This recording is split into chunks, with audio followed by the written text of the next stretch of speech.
بسم اللہ الرحمن الرحیم۔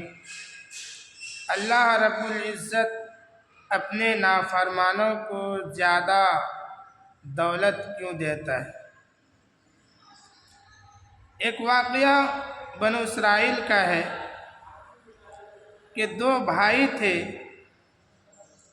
ایک ایمان والا تھا اور دوسرا غیر ایمان والا،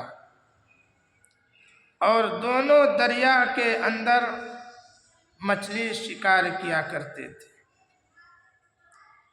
ایمان والا اللہ رب العزت کی عبادت کر کر کے دریا میں جاتا، اور اس کا دوسرا بھائی اپنے بتوں کو سجدہ کر کے دریا میں مچھلی پکڑنے کے لیے جال ڈالتا۔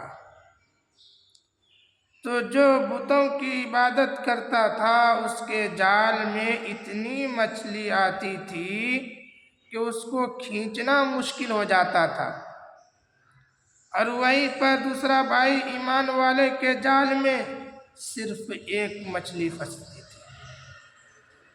یہ بیچارہ اسی میں اللہ کا شکر ادا کر کے اپنی زندگی گزار لیتے تھے۔ اتفاق سے اس کی بیوی گھر کے چھت کے اوپر چڑھی تو اپنے بھائی کی بیوی کو دیکھا کہ اس کی بیوی زیورات اور اچھے اچھے لباس پہنی ہوئی ہے اور دولت کا ریل پیل ہے، تو اس کی بیوی، بھائی کی بیوی جو کافرہ تھی، وہ کہنے لگی اگر آپ بھی یہ سب چاہتے ہیں تو آپ اپنے شوہر کو بولیے جس کی عبادت میرا شوہر کرتا ہے اسی کی عبادت شروع کر دیں۔ اب وہ عورت، ذات کمزور عورت، تو وہ گھر آئی، اور شام کو جب اس کا ایمان والا شوہر گھر آیا تو بیوی کو غمزدہ دیکھا، تو بیوی سے کہنے لگا آج کیوں غمزدہ نظر آ رہی ہو؟ تو کہنے لگی یا تو اپنے بھائی کا دین اختیار کرو یا مجھے طلاق دے دو۔ وہ ایمان والا بڑا پریشان ہوا، کیا بات ہے؟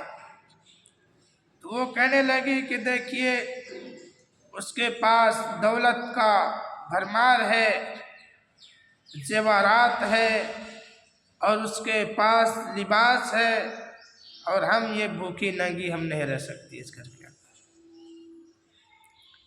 اس اللہ والے نے اپنی بیوی کو سمجھایا اگر یہ بات ہے تو میں کل سے مزدوری پر جایا کروں گا، اور جو کچھ وہاں سے ملے گا میں وہ آپ کو دے دیا کروں گا۔ جب صبح ہوئی، یہ مرد مومن جب بازار گیا، اللہ کی شان دیکھیے، مزدوری کے لیے کسی نے بھی نہیں پوچھا۔ شام ہوئی اور یہ پورا دن جا کر کے دریا کے کنارے اللہ کی عبادت میں مشغول رہا۔ شام کو گھر آیا، بیوی نے پوچھا مزدوری لایا؟ تو کہا میں بہت بڑے بادشاہ کے گھر میں کام کیا ہوں، اس کے یہاں نوکری کیا ہوں، وہ 30ویں دن دینے کا وعدہ کیا ہے۔ جب 2-3 دن گزر گیا تو اس کی بیوی کہنے لگی اب ہم سے برداشت نہیں ہوگا، تمہیں مزدوری لانا ہی لانا ہے۔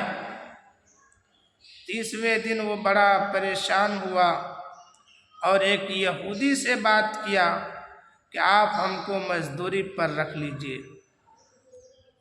تو یہودی نے کہا کہ دیکھیے کھانے پینے کا بندوبست ہم سے نہیں ہو سکے گا، کھانا پینا کا تیرا انتظام ہوگا، مزدوری پر میں رکھ لوں گا۔ یہ بیچارہ تیار ہو گیا اور روزے کی نیت کر کے اس کے یہاں کام کیا۔ ادھر حضرت جبرائیل علیہ السلام کو اللہ رب العزت نے 29 درہم دے کر کے ایک طباق میں اس کے دروازے پر دستک دی۔ جب عورت نے دروازہ کھولا تو کہا، دیکھ یہ تیرے شوہر کا مزدوری ہے، اس نے 29 دن میرے یہاں کام کیا ہے، لیکن آج میرا در چھوڑ کر کے کسی اور کے یہاں چلا گیا، اگر آج بھی وہ کام کرتا تو 30 کے 30 درہم آپ کو ملتا۔ وہ اس کی بیوی نے خوشی خوشی لیا اور گھر میں بڑی خوش ہے۔ اب یہ آدمی جب گھر آیا تو اس کی بیوی کہنے لگی کہ آپ جس کے یہاں پہلے کام کرتے تھے اس کا گھر کیوں چھوڑ دیے؟ اسی کے یہاں آپ کو کام کرنا تھا۔ تو وہ آدمی رونے لگا اور کہنے لگا کہ اللہ کی بندی، میں تو جھوٹ موٹ کر کے میں بہانہ بنا لیتا تھا کہ فلاں کے گھر میں کام کیا ہے، بادشاہ کے گھر میں کام کیا ہے۔ میں 29 کے 29 دن میں اللہ کی عبادت میں رہا۔ اس کے بعد وہ آدمی گھر سے نکلا روتا ہوا اور جنگلوں میں جا کر کے ساری زندگی عبادت میں گزار دی۔ تو جو اللہ کے اوپر یقین رکھتے ہیں تو اللہ پاک اس کی غیب سے مدد فرماتے ہیں۔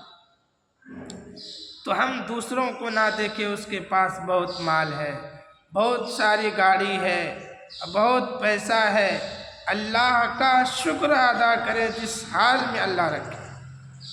ہاں، کوشش کرتے رہیں، محنت کرتے رہیں۔ محنت کرنا ہمارا کام ہے اور رزق کو پہنچانا اللہ کا کام ہے۔ ہم اللہ سے مانگیں۔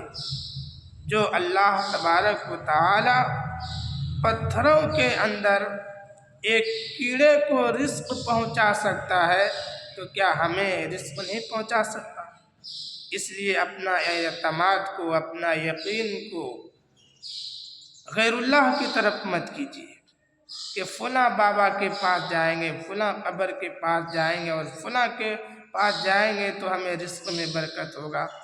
اللہ تبارک و تعالی رزق کا مالک ہے، جس کے لیے چاہتا ہے زیادہ دیتا ہے اور جس کو چاہتا ہے کم دیتا ہے۔ تو اللہ پاک سے دعا ہے کہ ہم سب کو عمل کی توفیق